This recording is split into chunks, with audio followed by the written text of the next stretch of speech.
খুব ইনকামের জিনিস এটা। ধান দিনের বেল নাই হাতে, ধানের টাইম নেই হাতে। 4 খন্ড ধান জানা হবে, আমার 1 খন্ড বেগুন তার থেকে ডবল হবে।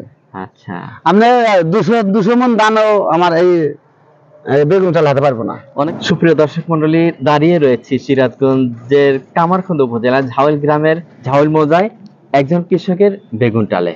প্রিয় দর্শক মন্ডলী, আমি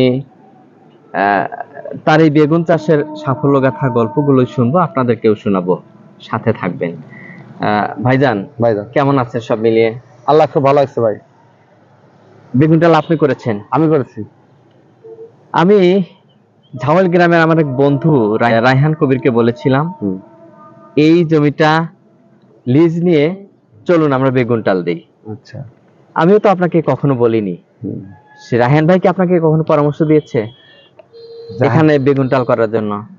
না, আমাকে কিছু বলে নাই ভাই, যে বেগুন টাল দেন কি ভালো কি মন্দ। ও রায়হান ভাই তো টাল তুলের সম্বন্ধে কিছু আমাদের যে একটা মনের কথা ছিল এই জায়গাটা নিয়ে, সেটা আপনারও মনের কথা আপনি বাস্তবায়ন করে দেখিয়েছেন যে আমরা ধারে কাছেই যেতে পারিনি।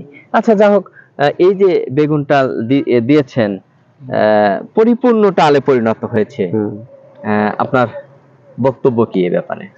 বক্তব্য খুব ভালো হইতো, খুব ইনকামের জিনিস এটা। ধান দিনের বেল নাই হাতে, ধানের টাইম নেই হাতে। 4 খন্ড ধান জানা হবে, আমার 1 খন্ড বেগুন তার থেকে ডবল হবে। আচ্ছা, আপনি 200 মন ধানও আমার এই বেগুন চাল হাতে পারবো না। অনেকে বলে থাকে যার নেই কোনো গুণ তারই নাম বেগুন। আপনি কি বলবেন? বেগুনের অনেক গুণ আছে, বেগুন এর সাথে কোনো জিনিসই ফসল পারবে না। এই বেগুনটা আসলে আমাদের দেশের প্রায় প্রতিটি মানুষই একটা কমন সবজি হিসেবে খায়। তো বেগুন খাওয়ার ব্যাপারে যদি একটু, আপনি একজন বেগুন চাষী, তো বেগুন খাওয়ার ব্যাপারে মানুষকে কিভাবে উৎসাহিত করতে চান? বেগুন যদি ভালো হয়, এই বেগুনটা যদি নরম হয়, সুন্দর দেখা যায় এবং সুন্দর হয়, খাইতে টেস্ট হবে, মানুষও কবে না জিনিসটা ভালো, এই জিনিসটা নেওয়া যাবে। আচ্ছা, এটা কি জাতের? এটা বেঞ্জুরা বেগুন। এই বেঞ্জুরা বেগুন কিভাবে বেগুনটা যদি আপনার চপ ভেজে খান খুব সুন্দর লাগবে, এবং মাছ দেওয়ার তরকারিটা যেভাবে খান খুব টেস্টের জিনিস। এটা খুব নরম, আমাদের বিচির কোনো অংশ হয় না, সামান্য এলাকার স্বাদ নয়, বিচির কোনো খবরই নেই আমাদের।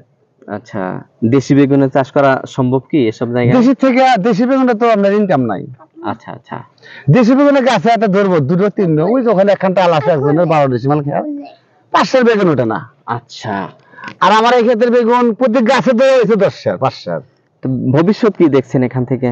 ভবিষ্যৎ লাভবান হবে এখান থেকে। আজকে আপনার 2 বিঘা জায়গায় বেগুন চাষ করেছেন, আগামীতে 2 বিঘা বেশি দেবো, আল্লাহর তৌফিকে হয়। আচ্ছা, অনেকেই তো আমার সম্ভব নাই, প্রথম বলে আমি রিস্ক নিবো, লিস্ট নিয়ে আরো 2 বিঘা টাল বেশি করার চিন্তা ভাবনা আছে। অনেকেই তো ধান চাষ নিয়ে ব্যস্ত, অন্যান্য চাষে ব্যস্ত, আপনি বেগুন চাষ করেছেন। ভুলটা আপনি করেছেন না তারা করেছে? যারা ধান গাইছে তারা তো ভুল করছে, অতটুকু বোঝে না। আচ্ছা, পরিশ্রম কিসে বেশি? পরিশ্রম বেগুন টালে পরিশ্রম বেশি, লাভও বেশি, কিন্তু পরিশ্রম বেশি আর লাভও বেশি। ওই দানে মনে করেন যেটা খরচা, আমার বেগুন টালে সেইটাই খরচা হয়েছে। আপনার 2 বিঘা ক্ষেত্রে দানে কমপক্ষে 30,000 টাকা খরচা হবে। 15,000-এর নিচে খুব বেগুন ধান আপনি পাইতে যাবে না। আর আমার 2 বিঘা মনে করেন 30,000 না 35,000 গেছে।